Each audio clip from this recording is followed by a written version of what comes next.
pelaku generasi sahabat. Tsummal ladzina yalunahum tsummal ladzina yalunahum.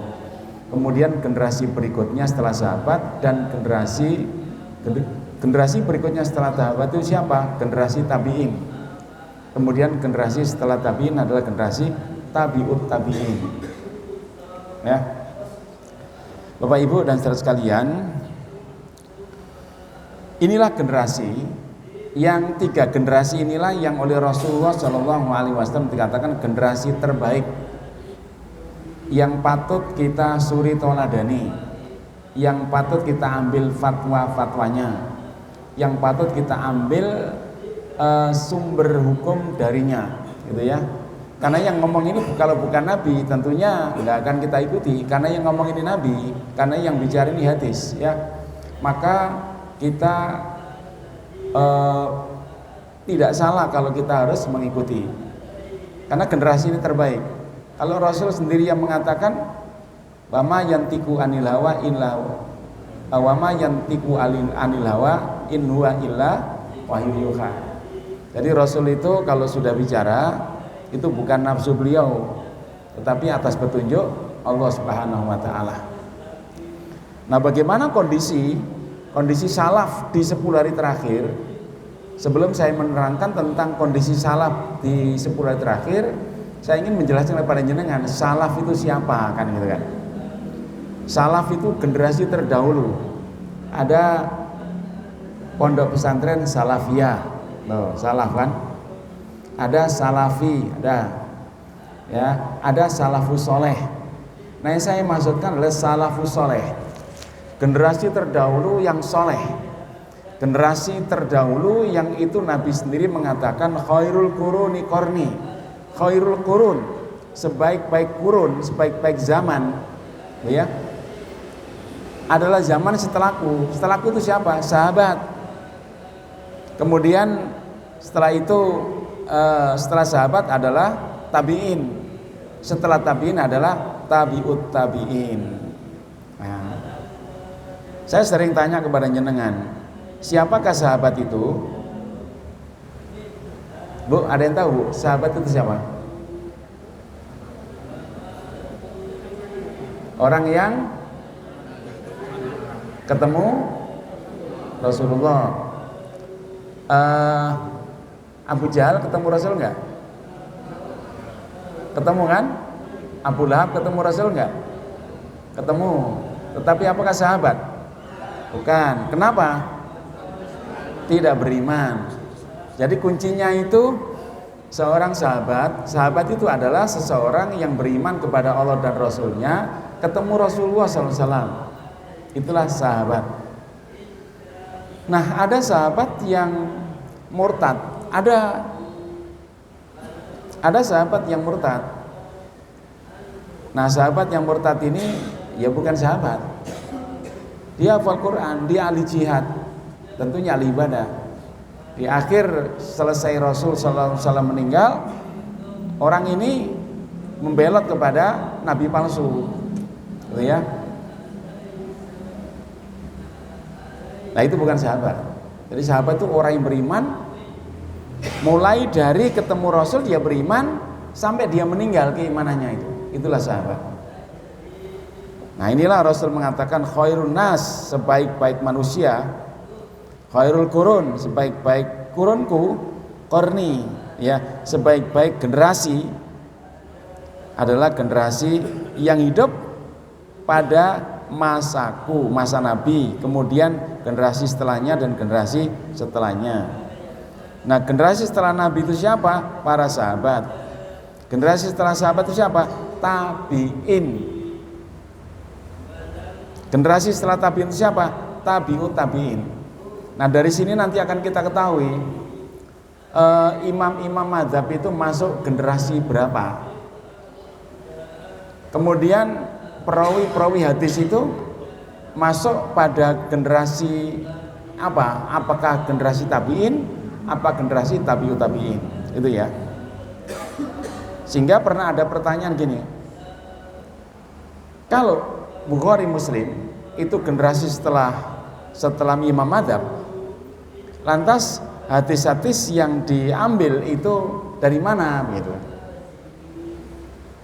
Nanti akan kita ketahui. Bapak Ibu, jadi generasi sahabat adalah generasi yang mereka beriman kepada Allah, bertemu Rasul, meninggal dalam keimanannya. Kemudian generasi tabi'in. Generasi tabi'in adalah orang yang bertemu atau berguru, bukan berburu ya, berguru dengan sahabat Nabi dalam keadaan beriman dan meninggal dalam keadaan beriman. Dia beriman, berguru dengan sahabat. Kemudian keimanannya itu terus konsisten sampai dia meninggal. Itulah tabi'in. Kemudian yang ketiga, tabi'ut tabi'in. Orang yang bertemu dan berguru dengan tabi'in dalam kondisi beriman dan meninggal dalam kondisi beriman. Ini saya akan sampaikan tentang kurun waktu. Kan ada generasi sahabat, itu berapa tahun? Generasi tabi'in berapa tahun? Generasi tabi'ut tabi'in itu berapa tahun? Ya. Sekarang generasi sahabat. Kurun pertama dimulai sejak wafatnya Nabi. Wafatnya Nabi itu tahun 11 Hijrah. Masih ingat, Bu? Pikirannya jangan ke rumah ya. Ada yang duduk di sini tapi pikirannya ke rumah. Kapan mudik? Khawatir gitu. Nah, ya, ada yang teman kita yang sudah mudik. Jadi kalau sudah menjelang hari raya begini tuh pikirannya kemana-mana. Makanya semakin mendekati hari raya semakin pahalanya besar. Itu ya. Jadi generasi sahabat itu diawali dari wafatnya Nabi SAW pada 11 Hijriah hingga wafatnya sahabat terakhir. Wafatnya sahabat terakhir itu siapa sahabat itu? Abu Tufail Al-Laisi. Sekitar 100 Hijriah. Ya, pada 100 Hijriah. Jadi setelah Rasul meninggal 11 Hijriah, kurun waktu 89 tahun, itulah generasi sahabat. Nah, generasi sahabat diambil dari mana? Dari sahabat yang umur terakhirnya, umur yang panjang. Kemarin saya kira yang paling panjang itu Anas bin Malik. Anas bin Malik ini 100 tahun lebih umurnya. Dan itu atas doa Nabi. Ketika masih kecil dititipkan oleh ibundanya, titip kepada Rasul, diapakno wis apa jare Rasul sudah. Didoakan Rasul. Umurnya panjang, anaknya banyak, hartanya banyak, masuk surga dan keturunan semua. Itulah Anas bin Malik. Oh ya, jadi generasi sahabat itu. Sekarang generasi tabi'in. Generasi tabi'in itu kurun kedua. Generasi kedua. Dimulai pada awal abad kedua Hijriah. Abad ya Pak, bukan tahun. Dimulai pada awal abad kedua Hijriah, setelah tahun 100 Hijriah. Setelah wafatnya sahabat terakhir siapa tadi? Abu Tufail. Itu sahabat yang terakhir meninggal. Hingga sekitar tahun 180 atau 180 Hijriah ditandai dengan wafatnya tabi'in terakhir, Khalaf bin Khulaifat. Nih. Yang ketiga generasi tabi'ut tabi'in. Generasi tabi'ut tabi'in. Masih ingat? Tabi'ut tabi'in itu siapa?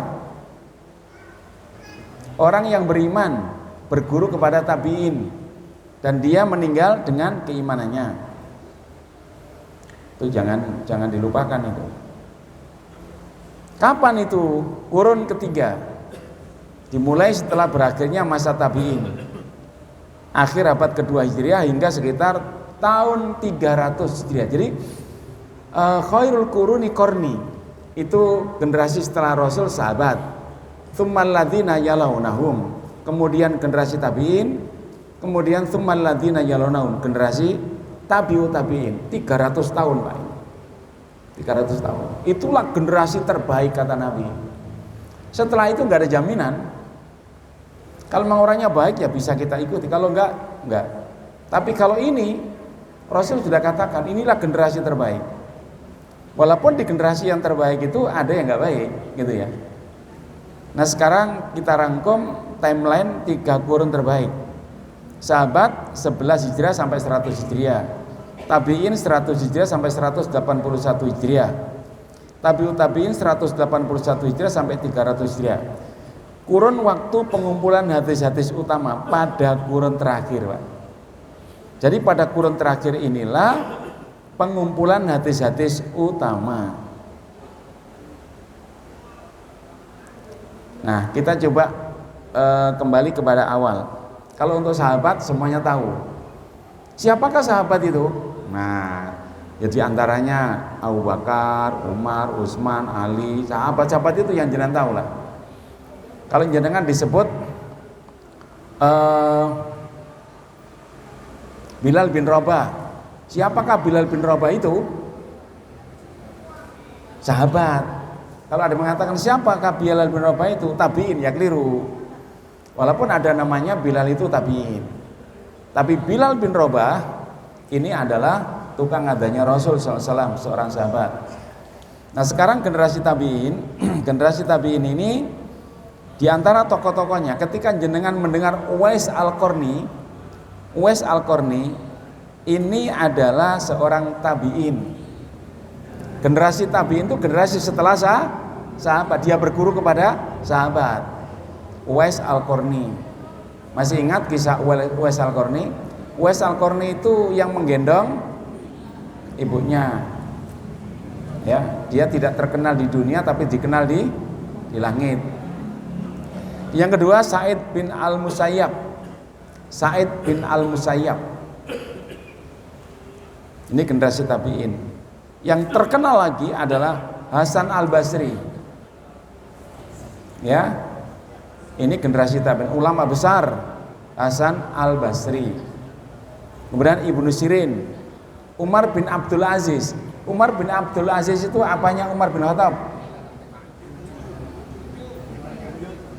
Ayo, Umar bin Abdul Aziz itu apanya Umar bin Khattab? Cucu, cicit.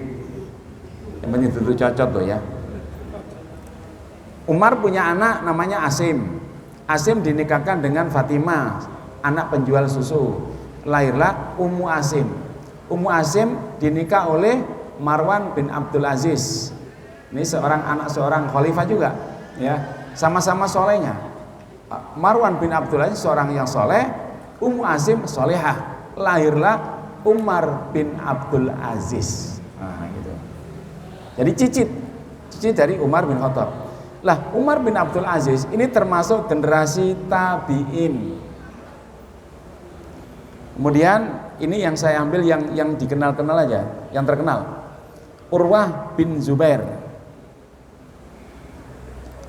Sahabat Zubair ini kalau tidak salah, Urwah bin Zubair ini yang pernah kakinya itu diamputasi karena penyakit tertentu oleh tabib dari Cina kalau nggak salah. Waktu itu dia disuruh karena sakit, disuruh minum arak. Sudah nggak usah minum itu, biar sudah. Saya akan zikir kepada Allah, silakan diamputasi, begitu. Nah, Urwah bin Zubair ini masih mungkin cucu atau cicitnya Abu Bakar As-Siddiq. Sekarang generasi tabi'ut tabi'in, pengikut tabi'in. Generasi tabi'ut tabi'in sudah tahu tadi, yaitu generasi yang berguru kepada tabi'in. Tidak sempat bertemu sahabat. Periodenya setelah tabi'in berakhir sekitar pertengahan abad kedua Hijriah. Ya.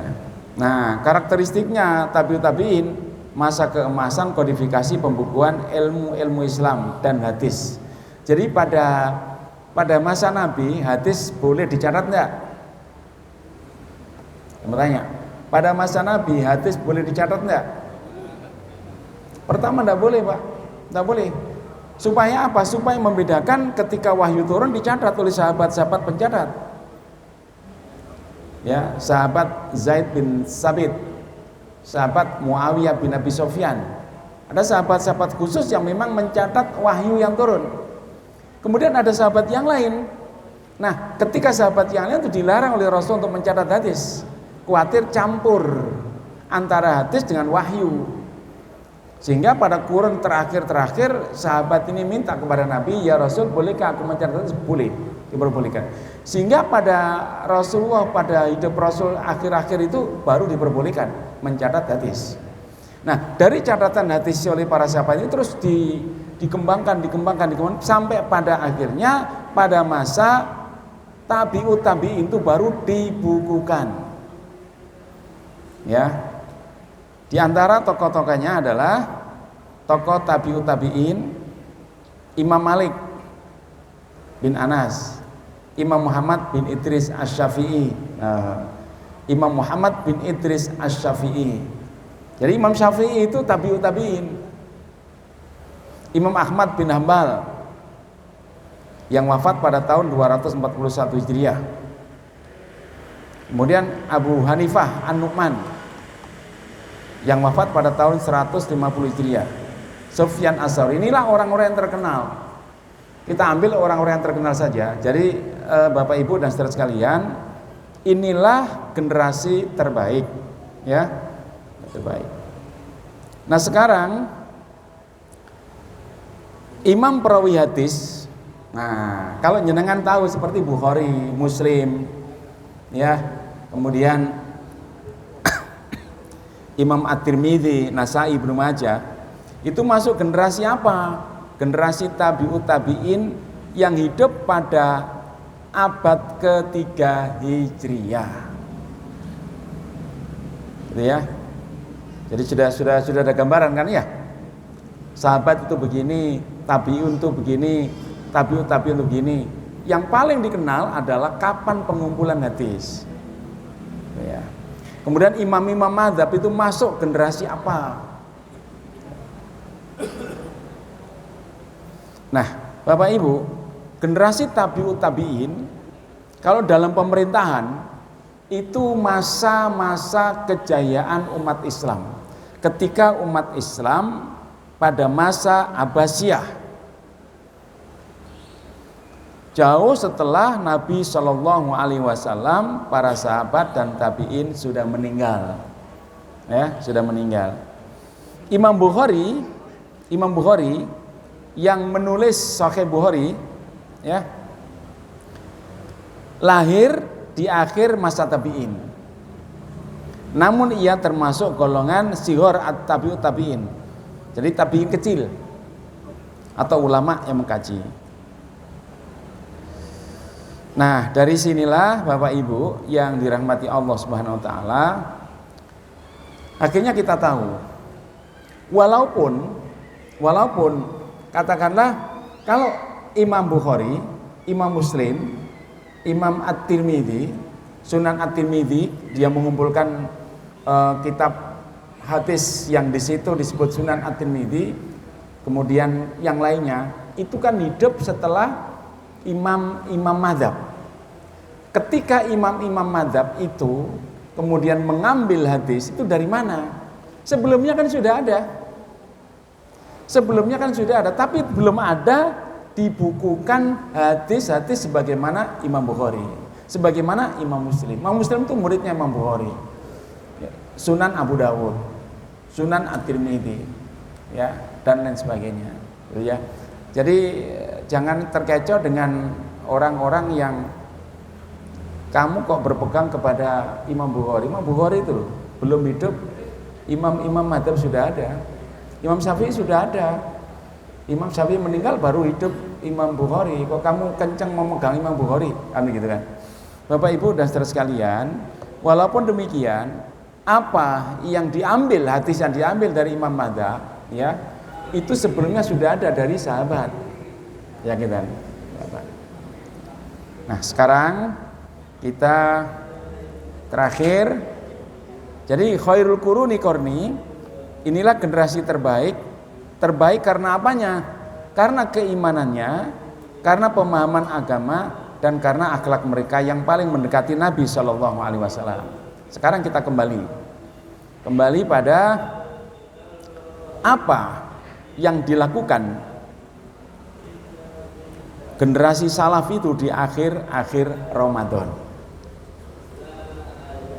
Kalau saya mengatakan generasi salaf, ya itu tadi Pak, generasi sahabat, generasi tabi'in, generasi tabi'ut tabi'in. Karena inilah yang oleh Rasul disuruh ngikuti. Oh ya.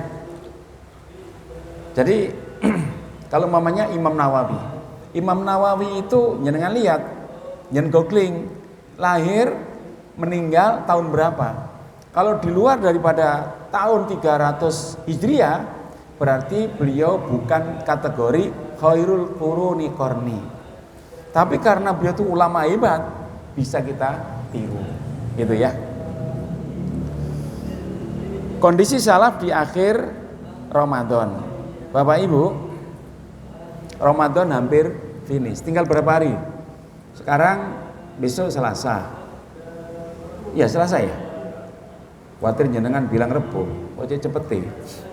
Selasa, Rabu, Kamis. Berarti kita berada di sini malam Selasa, malam Rabu, malam Kamis. Ya, tinggal berapa hari lagi? Tinggal berapa malam lagi? Oh ini belum dilakoni kok, ini kan jadi awal ini. Malam Selasa sekarang, malam Rabu besok, malam Kamis. Nah, kalau jenengan kepingin malam Jumat di sini juga nggak apa-apa. Besok langsung sholat Id. Sholat Idnya, gitu ya. Oh. Karena kalau mengikuti pendapat jumhur ulama, itikaf itu masuknya tanggal 20 setelah terbenam matahari, keluarnya setelah sholat subuh. Setelah sholat subuh tanggal 1 itu, Syawal itu, langsung sholat Id kan begitu. Mungkin ada yang kesusu, jadi Kamis pagi sudah pulang itu kayaknya. Ya. Baik. Nah, di saat-saat kayak begini, menjelang akhir Ramadan, itu pikiran orang sudah berkecamuk. Apalagi kita ini di Indonesia. Di Indonesia itu budayanya orang Indonesia itu kalau sudah menjelang hari raya ribet mudik, apalagi belanja, sarung, ya, termasuk potong rambut. Siapa tadi? Pak Abdurrahim mana? Abdurrahim. Rame Pak Abdurrahim. Tadi saya potong di Pak Abdurrahim. Ya, Pak Rohim. Ya. Saya Pak kemarin motong rambut. Apa itu ngantuk saya. Hati-hati Pak, pas ngantuk iso petal itu rambut itu ya. Kalau kena koping ya men, bahaya men. Jangan dipakai alasan aku itikaf Pak, gara-gara itikaf.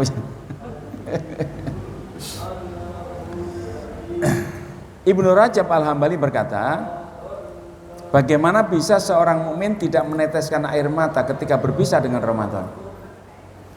Sedang ia tahu apakah ada sisa umur untuk ketemu Ramadan. Inilah yang menjadikan para salaf dulu, generasi salaf dulu itu menangis. Ya, generasi salaf dulu itu menangis karena dia sadar bahwa tidak ada lagi sisa umur menurut dia. Karena tidak ada yang tahu, Pak. Tidak ada yang tahu. Pak Sur tahu nggak tahun depan ketemu Ramadan lagi? Nggak tahu. Wong teman akrabnya sudah kembali. Pak Pur, ya kita berdoa mudah-mudahan Pak Pur. Saya kalau terus terang, saya ketika di sini awal sampai sekarang tuh ingat Pak Pur. Insya Allah kalau Pak Pur hidup, insya Allah ada di sini, Pak.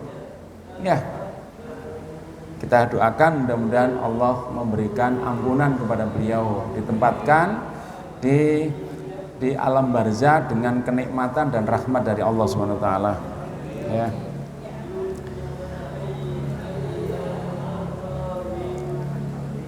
Ramadan tinggal menghitung hari.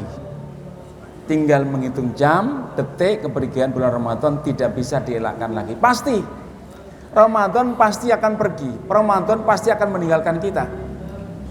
Ya.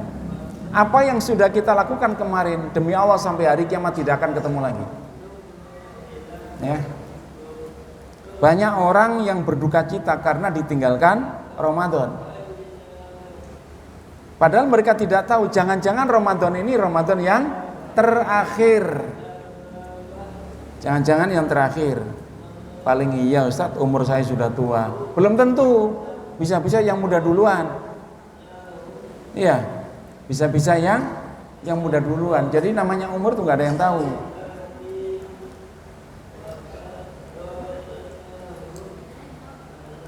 Padahal mereka di 10 hari akhir tidak terlalu bersemangat. Nah ya, makanya Rasulullah SAW mengatakan innamal a'malu bil khawatim. Amal itu dilihat akhirnya. Jadi kalau panjenengan khusyuk di 10 hari terakhir, panjenengan semangat di 10 hari terakhir, walaupun tidak 24 jam itikaf, setiap malam itikaf, insya Allah ketemu Lailatul Qadar. Insya Allah ketemu Lailatul Qadar. Ya, ikut kajian dan pada saat kajian nggak ngantuk, gitu ya. Ngantuk saja tuh dapat pahala. Ya, yang penting nggak tidur. Nanti kalau ada yang ngantuk, ada Mbak Lucy. Nanti kalau ada yang ngantuk dipinjemi semprotan itu untuk mata. Itu bagus itu, Pak. Jenengan kalau matanya disemprot dengan semprotan spray apa itu mata itu bisa langsung 2 kilo ketok, Pak.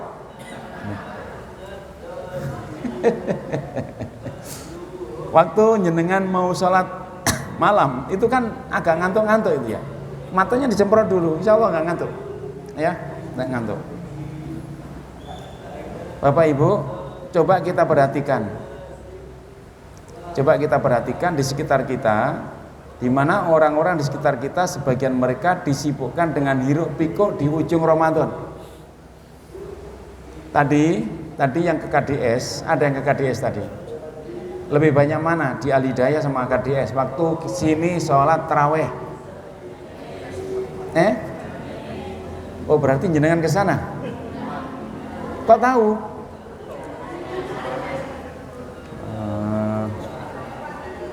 Itulah umat akhir zaman. Jadi mereka tidak sadar bahwa ini 10 hari terakhir. Apakah tidak boleh Ustadz? Ya boleh, kenapa nggak boleh? Boleh saja. Tapi kan kita harus paham, di 10 hari terakhir itu Allah turunkan Lailatul Qadar. Yang kita ikuti adalah generasi salaf. Generasi salaf dulu bagaimana? Inilah. Namun tidak dengan para sahabat dan salafus soleh. Ketika Ramadan mau berakhir, mereka tampak sedih di raut wajah mereka. Merekalah orang yang termasuk generasi terbaik. Coba jenengan lihat dalam surat 23 surat Al-Mu'minun. Coba diberasing. Surat Al-Mu'minun surat 23 ayat 60. Surat 23 ayat 60. Ini enggak ketut, enggak diketik ini. A'udzubillahi minasyaitonirrajim. Walladzina yu'tuna ma ataw wa qulubuhum wajilatun annahum ila rabbihim raji'un. Yaitu orang-orang yang ketika beramal soleh itu hatinya takut. Ketika beribadah itu hatinya takut. Takut apa? Takut kepada Rabb-nya, bahwa dia akan dikembalikan. Nah, inilah Bapak Ibu profil orang-orang yang beriman. Sehingga ayat ini, Ibunda Aisyah ketika membaca ayat ini merasa heran. Istri Rasulullah yang bernama Aisyah itu heran ketika membaca ayat ini. Sehingga beliau bertanya, ahumul ladzina yashrabunal khamra wa yasrikuna la yatina shadaqah walakinnahum alladzina yasumuna wa yusalluna wa yatasaddaquna wa hum yakhafuna alla yataqabbal minhum ulaika alladzina yusari'una fil khairat. Hadis diriwayatkan oleh Imam At-Tirmidzi. Ibunda Aisyah bertanya terkait dengan ayat ini, Kok ada orang yang beramal soleh kok ketakutan kepada Allah?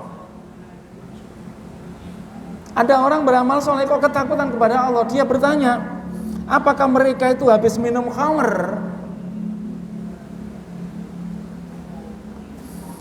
Ya, apakah mereka habis minum khamr? Apakah mereka habis mencuri? Gitu. Lah, kata Rasulullah SAW. La ya'ti. Mereka itu adalah orang-orang yang bersedekah. Mereka adalah orang-orang yang jujur. Mereka adalah orang-orang yang jujur. Akan tetapi mereka adalah orang-orang yang berpuasa, orang-orang yang mengerjakan sholat, orang-orang yang bersedekah, dan mereka itu orang yang takut kepada Allah SWT, khawatir amalnya ditolak. Tuh.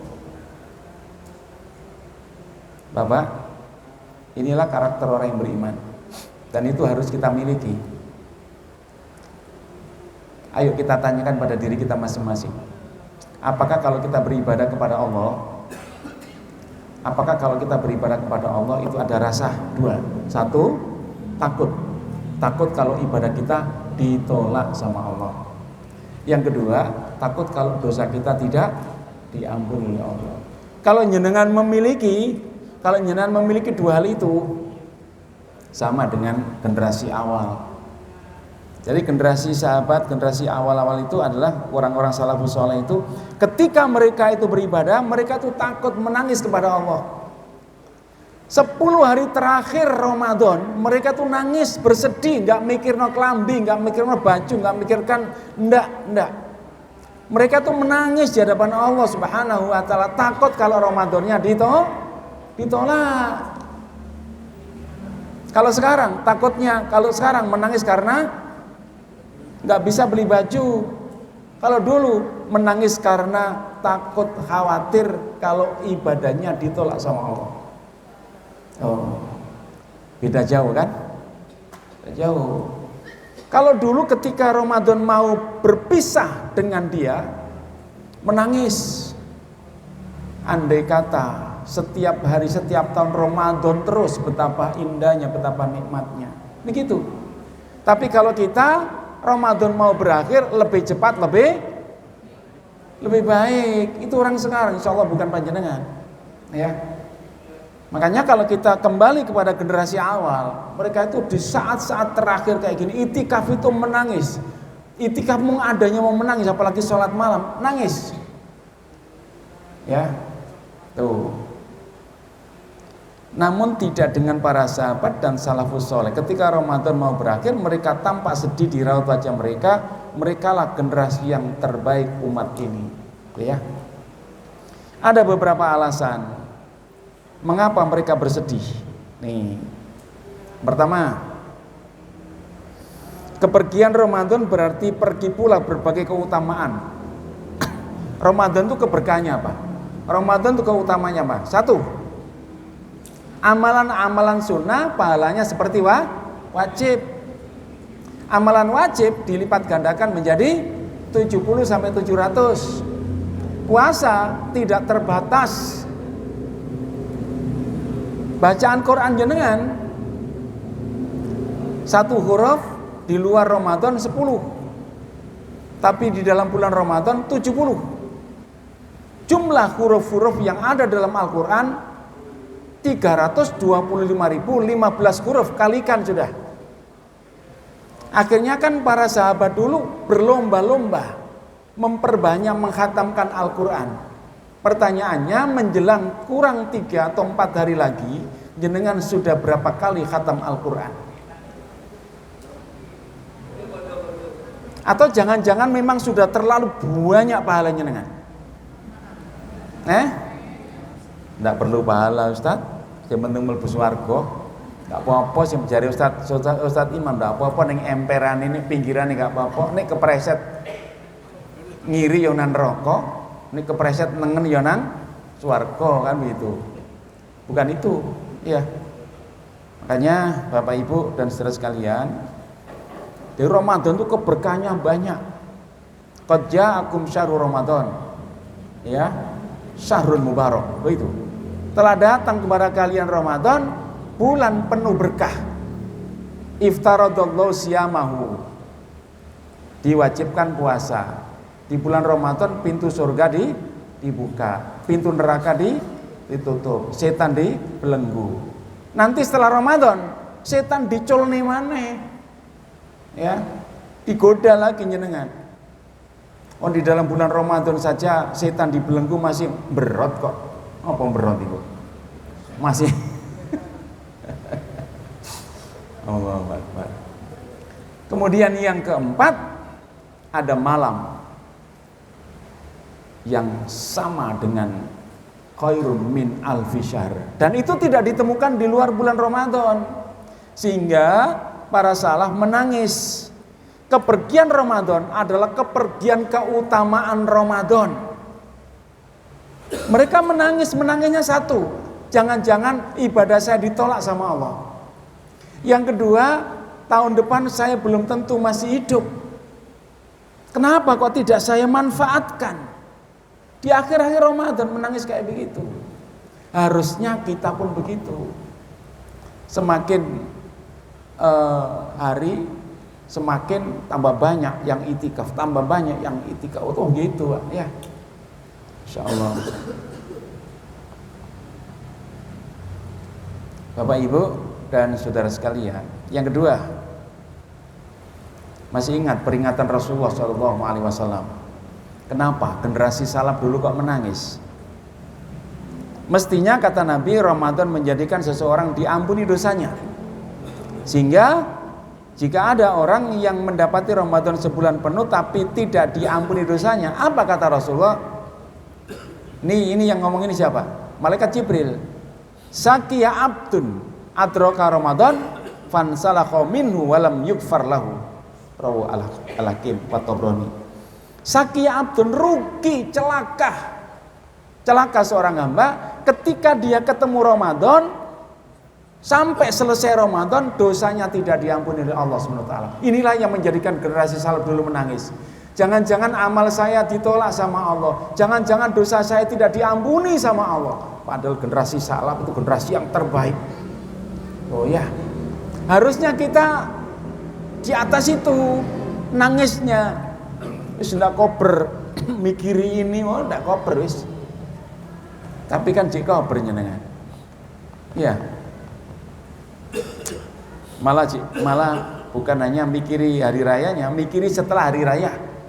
Engko setelah hari raya engko ono reuni. Iya, ada reuni. Biasanya kan reuni itu kan setelah hari raya. Pada saat ya setelah hari raya lah. Terus mikirin dulu kan. Engko reuni ngene macam-macam. Api riyo ngecat omah. Apalagi ini generasi salaf itu ndak mikir Pak gitu Pak. Yang dipikiri itu akhirat. Makanya itikaf itu sebenarnya adalah nyelimurni dunia, Pak. Mengesampingkan dunia dulu untuk akhirat. Itu ya. Kira-kira dosa-dosa kita diampuni Allah enggak ya? Dosa-dosa kita kira-kira diampuni Allah enggak selama Ramadan? Kok berani nyenengan? Wong orang yang terbaik dulu sampai nangis kok. Katanya Pak Tri bersangka baik, berprasangka baik kepada Allah.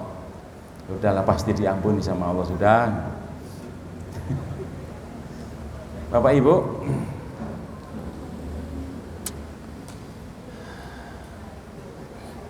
ini. Jadi orang akan celaka kalau tidak diampuni dosanya padahal dia selama Ramadan ada di dalamnya. Masalahnya adalah apakah seseorang bisa menjamin bahwa dirinya diampuni oleh Allah? Gak ada yang menjamin. Sementara jika tidak diampuni celaka. Ya, celaka. Tahun yang lalu mungkin kita nggak sukses. Tahun yang lalu mungkin kita celaka. Harusnya diperbaiki bulan ini, Ramadan ini. Ramadan yang sekarang kita tidak tahu diterima atau tidak. Ketemu Ramadan berikutnya tambah semangat, mestinya terus begitu. Ya. Jangan sampai Ramadan kali ini sama dengan Ramadan kemarin. Kemudian para generasi salaf, mereka bersedih jika kiranya menjadi orang yang celaka sehingga mereka menangis meluapkan ketakutannya kepada Allah, seraya bermunajat agar amal solehnya diterima. Selama berapa bulan? 6 bulan. Jadi munajatnya mereka supaya Ramadannya diterima oleh Allah SWT, doanya itu selama 6 bulan. Ya, tsumma yad'unallaha fi sittata ashhur ayyataqabbalahum. Kemudian generasi salaf itu mereka tuh berdoa selama 6 bulan lamanya agar Ramadannya diterima oleh Allah Subhanahu wa taala. Kira-kira jenengan pas hari raya inget enggak? Nek dosane mbok diterima mbok enggak? Ingat enggak jenengan? Kalau harus berdoa itu. Inilah contoh dari generasi salaf itu, mereka tuh berdoa 6 bulan. Harusnya jenengan kan lebih dari itu. Makanya generasi salaf itu Bapak, setahun itu dibagi 2. 6 bulan minta ketemu Ramadan, 6 bulan setelah Ramadan minta supaya Ramadannya diterima. Andai kata diterima, sukses Pak hidup itu Pak. Kalau Ramadannya diterima, ketemu Lailatul Qadar. Loh. Bacaan Quran jenengan 1 huruf 70 kali 325.015 huruf itu. Ramadannya tak terbatas pahalanya. Sampai diceritakan oleh seorang ulama besar Ibnu Qudamah bahwa mizan, timbangan itu ngopo kalau Pak Nur ngomong itu apa Pak? Jeglek. Timbangan sampai jeglek saking berarti pahala panjenengan. Tuh. Jadi kalau ini diterima Pak, puasa jenengan kalau diterima selesai. Andai kata jenengan itu doa, kemudian doa jenengan dikabulkan oleh Allah, kok terus meninggal? Husnul khotimah Pak. Ya. Jadi Ramadan ini jangan dibiarkan begitu saja tanpa panjenengan berdoa. Ya. Ada doa Rabbana taqabbal minna siyamana, Rabbana taqabbal minna qiyamana, Allahumma Rabbana taqabbal minna sujudana tilawatana, dan seterusnya. Itu permohonan. Ya, mereka berdoa selama 6 bulan lamanya. Jadi selipkan doa ini, kalau jenengan ikuti generasi salaf, jenengan selipkan doa-doa itu habis sholat, selipkan. Ya. Tapi kira-kira tahun kemarin begitu enggak? Tahun kemarin begitu enggak? Cerita ngantuk apa ini? Kemarin begitu enggak? Kalau tahun depan, setelah hari raya ini begitu enggak? Begitu lagi? Insya Allah. Kalau ada yang makan kayaknya kok saya juga kepingin makan ini.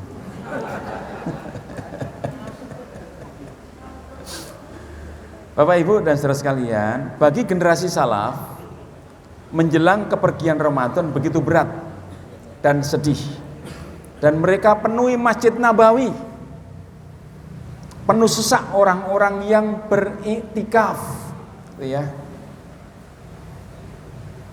Di selesai itikafnya mereka sedang nangis terisak-isak karena Ramadan akan berlalu. Meneteskan air mata, hati mereka bersedih takut amalnya ditolak sama Allah. Ya, tadi yang sudah saya sampaikan. Ya. Bapak Ibu dan saudara sekalian, Sayyidina Ali, dia pernah mengatakan begini, aduhai, andai aku tahu siapa di antara kalian semuanya yang puasanya diterima sama Allah SWT, akan aku ucapkan selamat. Nah, sampai kayak gitu Pak. Siapa di antara kalian yang tahu bahwa puasanya ditolak sama Allah, kita akan berduka cita. Ya, kita akan ikut melayat untuk berduka cita. Itu saking pentingnya masalah Ramadan. Saking pentingnya masalah Ramadan. Ya. Sudah ya. Bapak Ibu dan saudara sekalian, sekali lagi ini tinggal beberapa hari, tinggal 3 hari. Ayo yang semangat, ayo yang kencang. Siapa tahu sekarang kan tanggal ganjil kan, besok ganjil, besok lusa ganjil. Masa ketemu ganjil, masa ketemu ganjil kok nggak ikut iktikaf ya. Animan. Siapa tahu jenengan datang ke masjid niat iktikaf, apa Lailatul Qadar datang, ya kan? Kalau Lailatul Qadar datang, saya ngomong kayak gini itu amal baik saya itu sama dengan 83 tahun lamanya kebaikan saya ngaji kayak begini. Ya, jenengan mendengarkannya juga begitu. 83 tahun jenengan mendengarkan orang kajian itu baik semua gitu. Jenengan duduk sambil ngantuk-ngantuk, Pak. Itu dicatat sama Allah 83 tahun baik. Tapi bukan ngantuknya. Kebaikannya, ya. Jenengan yang ngantarkan jajan tadi itu, yang ngantarkan itu, wah baik juga itu. Dengan itu jenengan enggak tidur. Ya, dengan makan dan minum kayak gitu jenengan jadi enggak tidur. Jadi kebaikannya diambil sama Pak Rohim. Ya. Baik, silakan tanya. Harus ada yang tanya. Setelah itu kita tutup. Ya. Dengan generasi salaf yang tadi seperti disebutkan di malam-malam terakhir. Terus generasi siapa Ustaz yang mengajarkan harus beli baju baru? Ada orang power, ada yang lain-lain sampai disibukkan dengan macam-macam. Kalau jenengan tanya kayak gitu, saya nggak tahu, karena nggak ada rujukannya itu. Ada generasi salaf, ada generasi kholaf. Salaf itu terdahulu, kholaf itu yang terakhir. Saya tidak berani mengatakan ini generasi kholaf ini, nggak berani saya. Tapi inilah budaya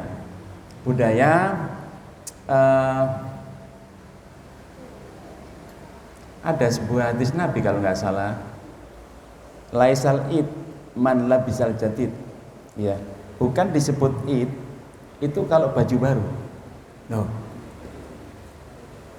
Walakinnal id, akan tapi id itu orang yang memiliki takwanya tumbuh, itu ada di situ, insya Allah itu. Jadi Nabi mengatakan laisal id, bukan yang disebut Idul Fitri, man labisal jadid, orang yang pakainya baru. Berarti pada saat itu kan ada. Saya bukan berarti ini ajaran dulu. Bahkan Rasul Shallallahu Alaihi Wasallam ketika melihat ada anak yatim, itu, kamu anaknya siapa? Bapak sudah nggak ada, ibu sudah nggak ada, udah kamu akui aku orang tuamu, terus kasih pakaian dan sebagainya. Orang kalau setelah Ramadan itu seneng Pak itu. Rasul ada yang menabuh apa itu? Rebana. Loh itu seneng Ramadan itu, setelah Ramadan itu. Berarti beli baju baru juga tidak salah, tapi jangan sampai mengalahkan di saat-saat akhir Ramadan. Itu. Sekarang kan malah mengalahkan itu. Betul-betul kalah. Engko ae salat tarawih. Mah, ayo nang KDS. Salat tarawih engko dalu karo aku wis. Nah, kayaknya begitu nanti. 3 enteng, ya. Akhirnya karena keliling gelek baju nggak nemu, capek tengah malam dibangunkan sama istri. Bapak ayo salat. Capek menisuk ayo, anggap itu sunah. Salat tarawih itu sunnah. Loh, akhirnya begitu, ya. Nggih, Bu. Silakan. Yang mudah. Ini Safar, Pak. Iya, ini dari Sedati Sidoarjo ini. Iya. Musafir.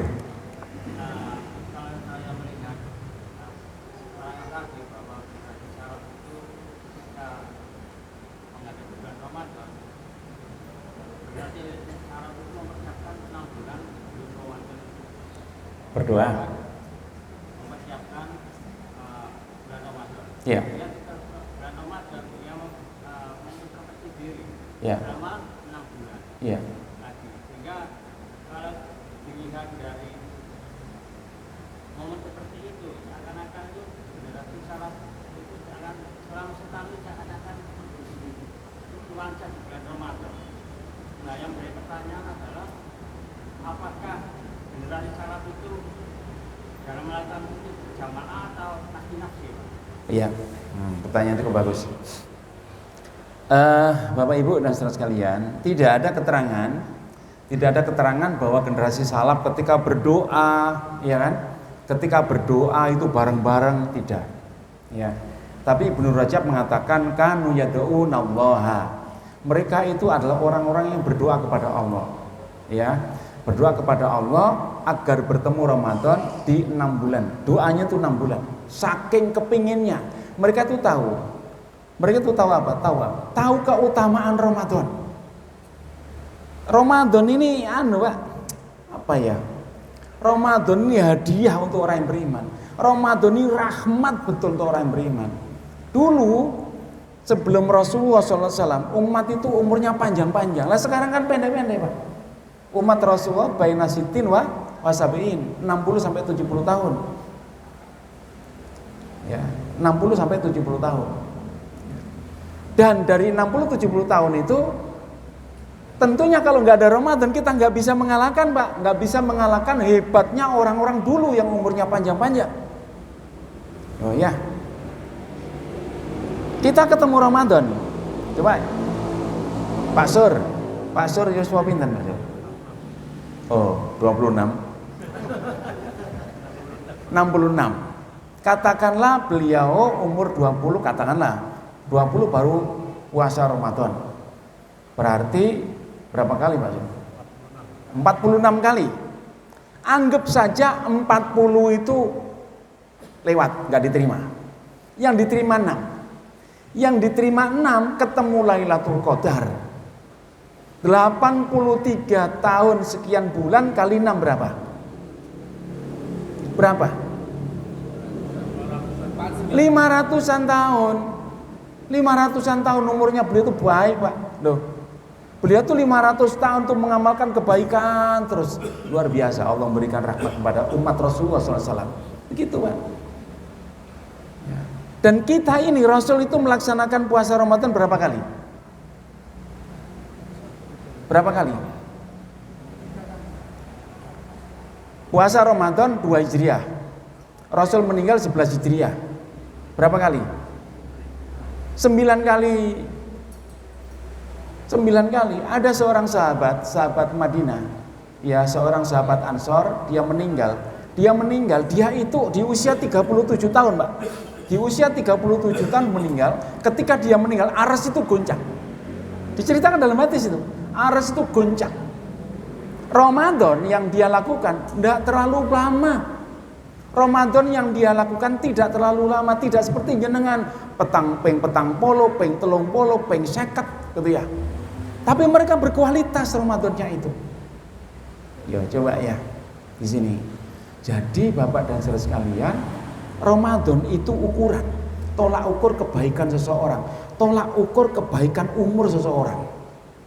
Makanya mereka betul-betul 6 bulan lamanya dipersiapkan untuk ketemu Ramadan, dan 6 bulan berikutnya introspeksi, jangan-jangan ditolak, jangan-jangan Allah tidak mengabulkan, jangan-jangan Allah tidak mengampuni. Akhirnya doa sungguh-sungguh selama 6 bulan. Begitu Pak Nur. Ya. Itu tolak ukur. Makanya mudah-mudahan ya Ramadan kita diterima oleh Allah SWT. Terakhir, maka Pak Sur. Assalamualaikum. Generasi kita itu kan generasi milenial Ya. Artinya Rasulullah tidak mengatakan generasi kita itu generasi yang baik, Iya. apes. Kemudian untuk menyaingi atau menyamai generasi salaf, kita kan susah karena begitu banyak godaan dari teknologi, dari lingkungan dan sebagainya. Apakah kita perlu uslah mengasingkan diri? Jadi zaman ini kerajaan itu, sehingga kita bebas dari godaan. Terima kasih Mas. Ini persis seorang sahabat di saat itu zaman jahiliyah. Zaman jahiliyah itu kan orang tidak minum khamr itu enggak lanang, Pak. Orang Arab dulu, orang Arab Patengena dulu, jahiliyah itu ya, orang jahiliyah dulu itu kalau enggak minum khamr enggak genah, Pak. Baru genah itu kalau minum khamr. Baru genah itu kalau sudah main perempuan. Mohon maaf ya. Akhirnya Rasul datang li utammima makarimal akhlak. Jadi Rasul itu menyempurnakan akhlak, mengingatkan bahwa itu nggak bagus, itu jelek dan sebagainya. Kemudian setelah itu di saat-saat mereka menemukan syariat, di saat-saat mereka menemukan Allah SWT, diajarkan tentang Islam, godaannya luar biasa, penyiksaannya luar biasa, ya, diintimidasi, disiksa dan lain sebagainya. Jenengan ada yang nyiksa nggak? Jenengan sholat kesini tadi ada yang ganggu nggak? Nggak ada yang ganggu, Pak. Kalau dulu, diganggu betulan. Sehingga seorang sahabat bilang gini, ya Rasul, ketika ketemu lembah itu nggak ada orang, nggak ada apa, dia mengatakan kepada Rasul, ya Rasul, kalau seandainya saya ada diam di sini, saya bisa ibadat tanpa ada yang ganggu. Sehingga saya bisa khusyuk, saya bisa tumaknina, saya bisa istiqomah. Apa Rasul katakan? Kamu sholat di keramaian, ibadah di keramaian, kamu berada di tengah-tengah keramaian, kemudian menegakkan kebenaran, melaksanakan kebenaran, imanmu kuat, itu jauh lebih baik daripada kamu sendiri ya di sini. Jadi semakin berat tantangan, kualitas pahala itu semakin besar. Sama dengan begini, Pak, istri solehah, suami soleh, anak-anak soleh dan solehah, enak, Pak, bener surga. Tapi tidak sebagaimana istri yang cerewet, suami yang cerewet, anak-anak yang angel tuturani. Ini kualitas ini, Pak, ya. Jadi kalau panjenengan soleh, istri jenengan sulit diatur, itu kualitas ketika jenengan mau ngajak itu. Ketika anak-anak jenengan itu sulit diatur, itu kualitas bagi jenengan, itu pahala yang luar biasa bagi jenengan itu. Keinginannya kan istri baik, soleha, anak soleh dan soleha, kan begitu kan? Jadi Pak Sur, memang zaman kita ini seperti ini, ya. Ini kan yang tantangan terbesar kan ini. Saya nggak yakin kalau ketemu Ramadan jenengan bisa menghatamkan beberapa kali. Jenengan di luar Ramadan khatam berapa kali, Bu? Paling setahun sekali. Itu pun waktu menjelang Ramadan digenjot betul itu. Iya. Loh, memang iya gitu. Nah, apa yang harus kita lakukan? Generasi salaf diturunkan, generasi salaf kita sampaikan supaya kita mengikuti, karena memang perintah Nabi. Khairul quruni qarni, sebaik-baik kurun adalah kurunku, kemudian setelahnya begitu. Makanya kita disuruh Rasul untuk mengikuti itu, contohlah itu. Itu, Pak. Jadi kalau kita mengikuti imam madzhab, karena Rasul menyuruh seperti itu. Tuh, ya. Mudah-mudahan manfaat, ya. Mudah-mudahan panjenengan diberikan kekuatan oleh Allah untuk bisa mengikuti generasi salaf. Mudah-mudahan Allah SWT mempertemukan kita dengan Lailatul Qadar. Mudah-mudahan Allah SWT menerima amal ibadah kita selama Ramadan. Mudah-mudahan bacaan Quran jenengan, sedekah panjenengan, tilawah panjenengan, amal soleh panjenengan, sholat wajib jenengan, sholat sunnah jenengan diterima oleh Allah Subhanahu wa taala. Dan mudah-mudahan dosa-dosa kita diampuni oleh Allah Subhanahu wa taala. Dan mudah-mudahan pula Ramadan yang akan datang kita dipertemukan oleh Allah Subhanahu wa taala. Saya kira itu yang bisa saya sampaikan. Mohon maaf yang tak terhingga manakala ada salah dan khilaf. Billahi taufiq wal hidayah. Assalamualaikum warahmatullahi wabarakatuh. Saya serahkan kepada ketua panitia.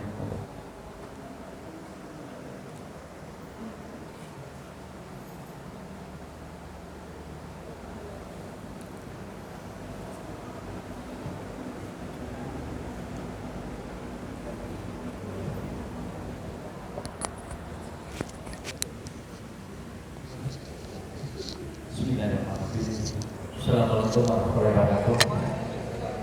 Mau saya katakan alhamdulillah berhubung dengan kasih pada Ustaz yang mana pada malam ini juga menyampaikan ilmu yang kita terima. Semoga kita bisa menjalankan apa yang disampaikan, termasuk kita selalu istiqomah ibadah kita. Dari panitia sebetulnya biasa saja, tetapi tiap hari tetap kita sampaikan ibadah kita ini bahasanya dan saudara yang sering mengingatkan. Jadi alhamdulillah kita mulai awal sampai hari ini masih dikasih nikmat sehat, nikmat takwa, selamat besar kepada dari Allah Subhanahu Wa Taala. Untuk itu mari sehat ini kita manfaatkan sebaik-baiknya. Jadi ini adalah insya Allah malam 28, 2 malam lagi kita akan berakhir ya. Tetapi mari apa yang kita laksanakan ini jangan sampai setelah Ramadan kita nanti lama lagi. Ini kan suatu pelajaran yang penting ya. Jadi kita bisa lagi ini bukan pada Ramadan, tetapi dikombinasikan supaya kita itu selain kita mencari ridho Allah, insya Allah sama Allah dikasihlah. Lailatul Qadar itu kan Allah yang tentukan dia. Karena ibaratnya masuk surga bukan karena ibadah jenengan, karena apa? Rahmatnya Allah. Seperti itu. Jadi kita yakin dan sungguh-sungguh mulai awal kalau kita minta pada Allah dan Allah kasih sama Allah. Jadi mulai awal sampai sekarang sudah banyak yang kita terima, jangan sampai nanti setelah Ramadan kita kendor ya, seperti itu. Saya hanya pesan supaya kegiatan ini tetap berjalan dengan baik, tetap istiqomah jangan dan bisa mengajak saudara kita. Jangan terpilih ya, karena ini juga bapaknya bapak final sedikit memang ya, tidak banyak. Bapak pernikahan banyak, nah ini kan terpilih. Jangan ada ke KPS, katanya serta tidak ke mana belanja ke mall-mall ya. Tapi pertanyaannya dua, apa jenengan memang istiqomah atau memang tidak punya uang? Nah ini kan tidak tahu juga. Tapi enggak, itu hanya bahasa saya aja. Tapi saya yakin jenengan istiqomah karena memang Ramadan ini suatu apa ya, dikasih nikmat sama Allah dari 9 bulan ya. Makanya sudah tadi umat Rasulullah ini pendek usianya. Tapi kalau tidak ada Ramadan, waduh dosa kita banyak sekali ya. Seperti itu. Jadi saya akan menginformasikan ini sudah waktunya mengeluarkan zakat ya, monggo yang belum mengeluarkan zakat kita atau zakat di Dewan Dakwah ini punya toko sembako ya. Informasikan punya toko sembako namanya Bidomar. Apabila jenengan mau belanja untuk zakat beras, monggo berhubungan sama Pak Benar sama Pak Hadi, karena kita bisa juga melayani siap antar atau menyalurkan zakat beneran seperti itu. Yang kedua zakat mal kita di Dewan Dakwah ini ada namanya Kasnas ya. Itu yang diketuai oleh Pak Basuki. Monggo kalau jenengan umpamanya ada zakat mal yang menyalurkan melalui Kasnas Dewan Dakwah Kota Probolinggo, monggo semua kita layani. Itu aja informasi dari kita. Untuk itu saya kira mungkin sebetulnya saya maunya itu mintanya ada pesan-pesan gitu loh ya. Karena kemarin saya dapat sama Mas Yoyo selaku tim ID-nya mau pulang dia. Mau pulang, ternyata pulang, bulannya bergantian Mas Irfan ini. Ya, apa sekarang apa nanti terakhir aja? Terakhir aja. Terakhir deh. Oke, Bun. Yang penting siap kan? Yang penting tidak masuk malam deh. Oke, Bun. Terakhir deh. Saya kira itu. Habis ini kita jangan silakan mau istirahat, mau tilawah, monggo. Yang penting kita tetap semangat. Terima kasih warahmatullahi wabarakatuh. Wassalamualaikum warahmatullahi wabarakatuh.